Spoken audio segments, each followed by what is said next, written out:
Nashik TCS प्रकरणी फरार आरोपी निदा खान बदली झाल्यानंतर सुद्धा इतर आरोपींच्या सतत संपर्कात असल्याची सूत्रांची माहिती आहे। पोलिसांकडून मोबाईल फोनची तपासणी झाली आणि कॉल डिटेल रेकॉर्डच्या विश्लेषणातून हा धक्कादायक संबंध समोर आलेला आहे।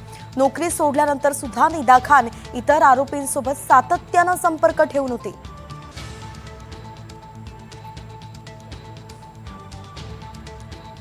राहुल वाघ आपले प्रतिनिधी आपल्यासोबत जोडले गेलेत। राहुल, निदा खानचा हा संपर्क कसा होता, कुणा संपर्कात ती होती आणि नेमकं काय संभाषण व्हायचं, काही अपडेट्स?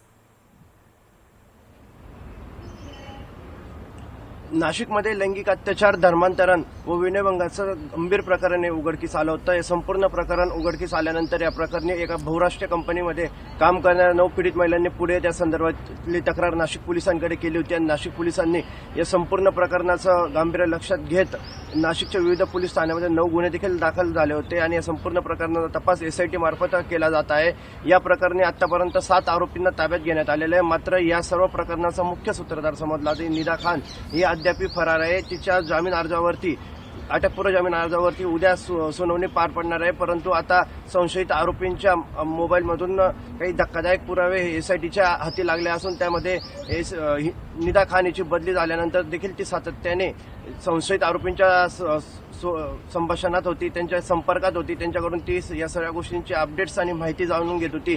असे आता संशयित आरोपींच्या मोबाईल क्लोन केल्यानंतर त्यांच्या डाटा रिकव्हर केल्यानंतर या संदर्भातले माहिती प्राप्त झालेली आहे। एकंदरीतच आपण जर बघितलं तर हा सर्वात मोठा धक्कादायक खुलासा मानला जातोय की हा संपूर्ण प्रकार निदा खान ही मुंबईमध्ये बसून देखील ऑपरेट करत होती असा देखील संशय आता एसआयटीला आहे। म्हणून एसआयटी कडून त्या प्रकाराने देखील तपास केला जात आहे। तर दुसरीकडे दानिश खान यांनी प्रत्येक ऍप्लिकेशन व प्रत्येक फोल्डरसाठी वेगवेगळे पासवर्ड सेट केलेले होते, फेस आयडी सेट केले होते। त्यामुळे तांत्रिक विश्लेषण करताना एसआयटीला अडचणी निर्माण होत होती। त्याच्यामुळे आता त्याचा मोबाईलचा क्लोनचा डाटा देखील एसआयटीला प्राप्त झाला आहे। त्यामध्ये देखील अनेक अत्यंत धक्कादायक खुलासे बाहेर येण्याची शक्यता आहे। त्याने केलेले मेसेज असतील किंवा व्हॉट्सअपचे मेसेज असतील, इंस्टाग्रामला काही मेसेज केलेले होते, हे देखील आता समोर आलेले आहे। तसेच ईमेल देखील केलेले होते। याचं सखोल विश्लेषण आता एसआयटी कडून केलं जात असून याच्यामधून काय धक्कादायक खुलासे समोर येतात हे देखील बघणं तेवढंच महत्त्वाचं ठरणार आहे। अर्थातच राहुल, मुंबईत राहून ती सगळं नाशिकमधलं संपर्क साधून होती आणि सगळ्यांशी